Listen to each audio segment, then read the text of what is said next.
Hello and welcome to my review of Lucky Day. And you might be sat there thinking, what does James think of Lucky Day? But I think we're going to answer an even bigger question today. Because honestly, I think this is the train and it is on the tracks to an all-timer season. We've had the Robot Revolution, we've had Lux, we've had The Well, and now we have had Lucky Day. And they've all been great. They've all been at least like an 8 out of 10. I'd say Lucky Day, isn't quite like The Well good, but I think it might be my second favourite episode, maybe tied with Robot Revolution. But still a fantastic episode. And I think one of the, full spoilers by the way, I think one of the big reasons for that is the twist. Now, I completely don't mind if this is your vibe. The kind of where it was going at the midpoint, is what it is. I'm not one for that kind of, I wasn't excited to spend another 20 minutes doing a horror story in a random pub. I quite like horror, I think The Well worked really well in that kind of scary, but monster creeps around. I wasn't particularly interested in that 5 minutes because I didn't quite know where we were going. I was slightly worried we were going to stay in that pub scenario for a long, long time. But the plot twist. We did the plot twist and it worked and it was great. The only reason why I slightly saw some form of plot twist coming is because obviously we know we're heading to something Conrad related in the finale, which is why we kind of knew there had to be a little bit more to the Conradiness. But the plot twist just worked really, really well. And the second half of this episode was just very, very, just exploring interesting things that feel very human and very real and, speaks to today. And there's been a lot of talk this series about Doctor Who fans and their relationship with the show. And it has some very interesting commentary. Can you see me sweat on? Wow, you can very much see me sweat on camera. Today is a very hot day. It's a very, very hot day. Forgive me. But anyway, Lucky Day. We had the return of Ruby Sunday. Ruby Sunday is fantastic. I cannot wait to see more Ruby Sunday in the finale. And again, rarely do we see a companion post-Doctor explore life without the Doctor being there.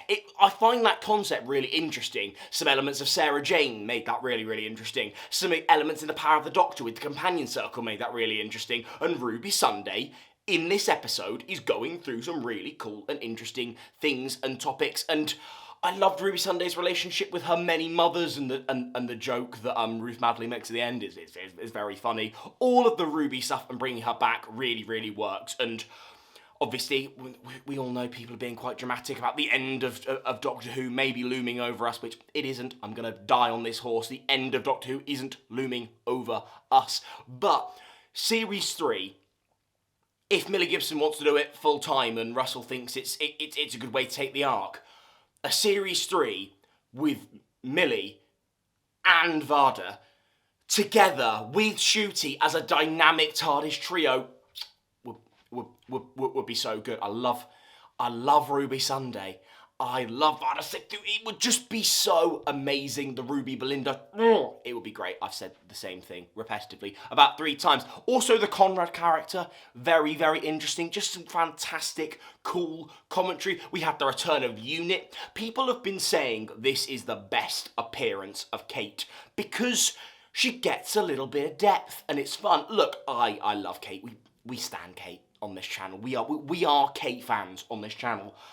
And again, it's just interesting to see cool, different layers to her. Let's talk a couple of negatives with Lucky Day, because I don't think it's a perfect story. It's one of those where you wouldn't want it to be 2 parts because you wouldn't want to have 2 Doctor Light episodes in a series, but I feel like the development, it gets away with it, but the development of the Conrad relationship is a little bit 0 to 100, and some of that early stuff is fun and not necessarily bad, but a tad formulaic. It's slightly going through the motions.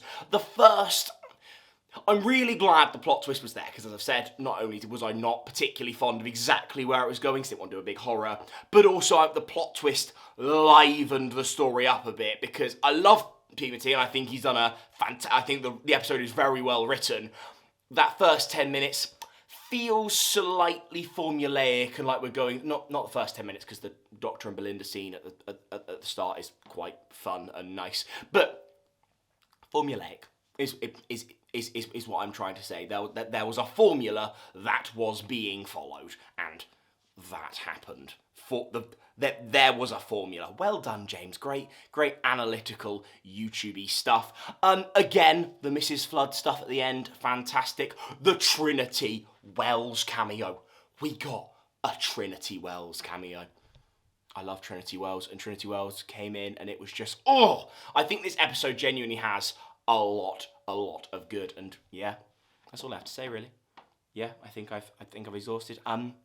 Yeah, it's one of the things that's frustrating at the moment. If you're not interested in life updates, feel free to click off. Like, don't worry, I ain't bothered. But if you are interested in life updates, please stick around.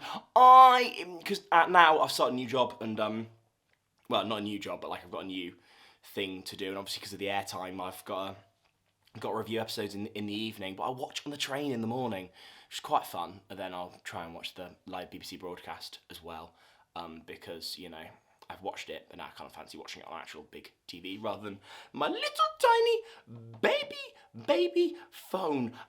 Yeah, so that needs doing. Right, everyone, have fun. See ya!